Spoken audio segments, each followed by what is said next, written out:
তোলাবাজি শুধু পশ্চিমবঙ্গেই নয়, তোলাবাজি চলে শুধু নেদারল্যান্ডসের মাটিতেও।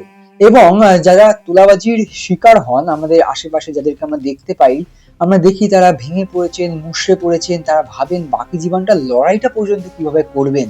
কিন্তু আজ এমন একজনের লড়াইয়ের কথা বলবো, এমন একজনের কথা বলবো যিনি এই তোলাবাজির শিকার হয়েছিলেন, যিনি কিনা আজ এই বিশ্বকাপের মঞ্চে তার দেশের নায়ক, জোড়া গোল করে তার দলকে এক প্রকার পৌঁছে দিয়েছেন নকআউট স্টেজে।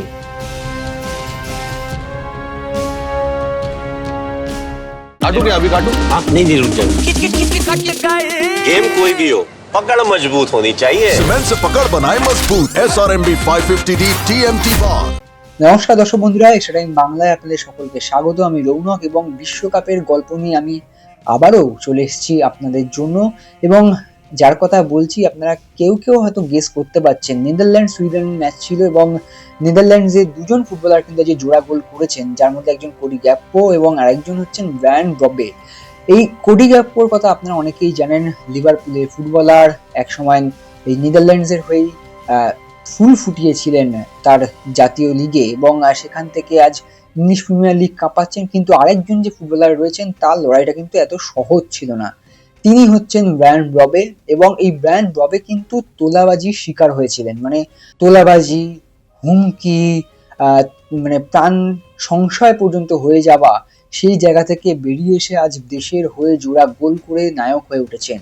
তো চলুন একদম ঘটনার গোড়ায় চলে যাই, যেখানে 2022 সালের 17-18 ডিসেম্বরের সময়, সেই সময়টায় ভালাল্লা বলে একটি মিউজিক কনসার্ট ছিল নেদারল্যান্ডসের আমস্টারডামে। আপনারা জানেন আমস্টারডামে এরকম প্রচুর কনসার্ট হয়, সেখানে একাধিক ঘটনা ঘটে থাকে, সেখানে কিন্তু এই তোলাবাজি বা মাফিয়া সেই চলটা কিন্তু রয়েছে। এবং এরকমই আমস্টারডামে একজন নটোরিয়াস ক্রিমিনালের খপ্পরে পড়েছিলেন এই ব্রায়ান। এবং তারপর কি হয়েছিল জানেন? তারপর যেটা হয়েছিল, সেই ব্রায়ানকে ডেকে পাঠান প্রাইভেটলি আমস্টারডামের নটোরিয়াস ক্রিমিনাল জাইমান এ একজন নটোরিয়াস ক্রিমিনাল আমস্টারডামে, যিনি পিকালো বলে বিখ্যাত ছিলেন।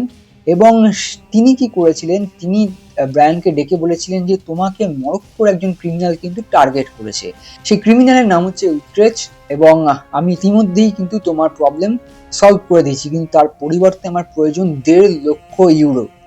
1.5 লক্ষ ইউরো মানে ভাবতে পারছেন বন্ধুরা, যা ভারতীয় মুদ্রায় হয়তো 1 কোটি প্রায় 62-63 লক্ষ টাকার সমান। এবং একজন উঠতি ফুটবলার, একজন খেটে খাওয়া মানুষের জন্য যা অনেকটাই বড় সংখ্যা অর্থের দিক থেকে।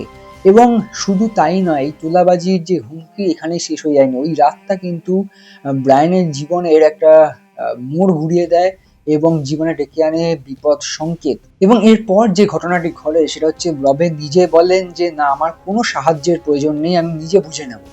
তারপর কি হলো জানেন? তারপর তার শ্বশুরবাড়ির লেটার বক্সে এক্সপ্লোজিভ, বুঝতে পারছেন, মানে বোমাবাজি হয়ে যায় রীতিমতো তার শ্বশুরবাড়ির সামনে। তার শ্যালিকার গাড়িতেও কিন্তু বোমাবাজি হয়, গাড়ি উড়িয়ে দেওয়া হয়। তার এক বন্ধু ছিলেন যিনি এই বুদ্ধস্ততা করার চেষ্টা করেন এই অপরাধী এবং ব্রায়ানের মধ্যে, তাকে গুলি করেন এই নটোরিয়াস ক্রিমিনাল, যার নাম পিকালো নামে খ্যাত। তিনি কিন্তু তার যে গ্যাং মেম্বাররা ছিলেন বা তিনি মিলে এই ব্রায়ানের বন্ধুকে কিন্তু গুলি করেন এবং তিনি মানে গুরুতর আহত হন এই গুলির জন্য। এবং সেখান থেকে তাকে বিভিন্ন রকমভাবে সাহায্য করার চেষ্টা করা হয়, তার দল আয়াক্স তাকে সাহায্য করার চেষ্টা করে, কিন্তু তিনি বলেন যে আমি নিজের হাতে পুরোটা সলভ করতে চাই। এবং পুলিশ বিভিন্ন রকমভাবে সাহায্য করার চেষ্টা করেন ব্রায়ানকে, এবং তারা অনেক খুঁজে দেখেন যে ব্রায়ান কিন্তু কোনোভাবেই টাকাটা দেননি এই অপরাধীকে। এবং জেমেন তিনি 2024 সালে অবশেষে তিনি কিন্তু গ্রেফতার হন ব্রায়ানের বন্ধুকে হত্যা করার চেষ্টার কারণে, মাদক পাচার চক্রে এবং ইললিগাল উইপন সাপ্লাই এর জন্য কিন্তু তাকে গ্রেফতার করা হয়। এবং অবশেষে স্বস্তির নিঃশ্বাস ফেলেন ব্রায়ান, যদিও তার উপর থেকে বিপদ সীমা কিন্তু একেবারেই সরে যায়নি। এবং যেটা ঘটে, জেমেনের কিন্তু 10 বছরের কারাদণ্ড হয়। এবং পুলিশ কিন্তু যখন তারা তদন্ত করেন, কোনোভাবেই ব্রায়ানের সঙ্গে এদের লিঙ্ক আপ খুঁজে পায়নি। এবং আয়াক্স দলের তরফ থেকে বলা হয় যে একজন খেলোয়াড়ের ব্যক্তিগত জীবনে তারা দখলদারি নজরদারি করবে না। তো এই ছিল একটা ঘটনা, যে তোলাবাজির কথা আমরা প্রায়শই শুনে থাকি পশ্চিমবঙ্গের বুকে, সেই তোলাবাজির ঘটনা আরো ভয়ঙ্কর রূপে উঠে আসে নেদারল্যান্ডসে। এবং এই আয়াক্সের ফুটবলার, যিনি তার কেরিয়ারের সুদীর্ঘ সময় কিন্তু আয়াক্সের হয়েই খেলেন, এবং 24 বছর বয়সী এই ফুটবলার, নেদারল্যান্ডসের ফুটবলার আয়াক্সের হয়েই বেশিরভাগ সময় খেলেন। তিনি এক এক সময় অনেক গোল করেছেন, যার শুরুতে 2018 থেকে 21 সাল পর্যন্ত তিনি কিন্তু 16টি গোল করেছিলেন। তিনি 2022 থেকে 2025 সাল পর্যন্ত, অর্থাৎ যে সময়টা কথা বলছি, যে সময় তার জীবনে এত কিছুই ঘটছে, 92টি ম্যাচে 35টি গোল ছিল। কিন্তু তারপর তিনি 2025 সালে সান্ডারল্যান্ড জয়েন করেন, যেখানে 31 ম্যাচে 7টি গোল। এবং এই যে ঘটনাটি ঘটে যায় না, তারপর ব্রায়ানের জীবনে স্বাভাবিকভাবে একটা বড়সড় একটা মানে পারিপার্শ্বিক একটা প্রভাব পড়ে। এবং যে ব্রায়ান গত মরশুমে 18টি গোল করেছিলেন, তিনি তার পরের মরশুমে প্রিমিয়ার লিগে মাত্র 4টি গোল করেন। এবং এক সময় ইউরোপীয় জায়ান্টসদের নজরে থাকা ব্রায়ান কিন্তু ক্রমশই ছায়াসঙ্গী হয়ে উঠতে থাকেন।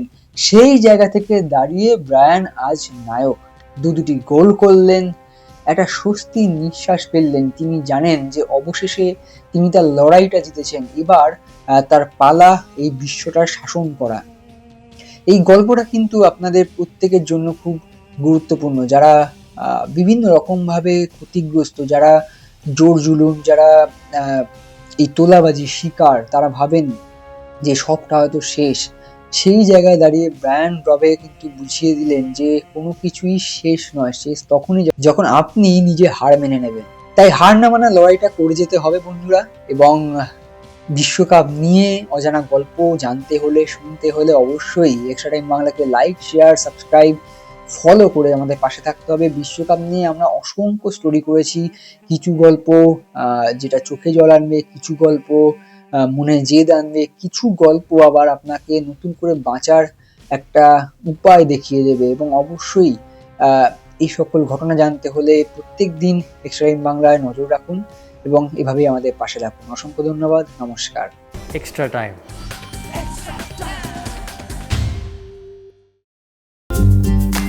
লেটেস্ট নিউজ আর এক্সক্লুসিভ ভিডিওর সঙ্গে আপডেট থাকতে এখনই সাবস্ক্রাইব করুন আমাদের ইউটিউব চ্যানেল।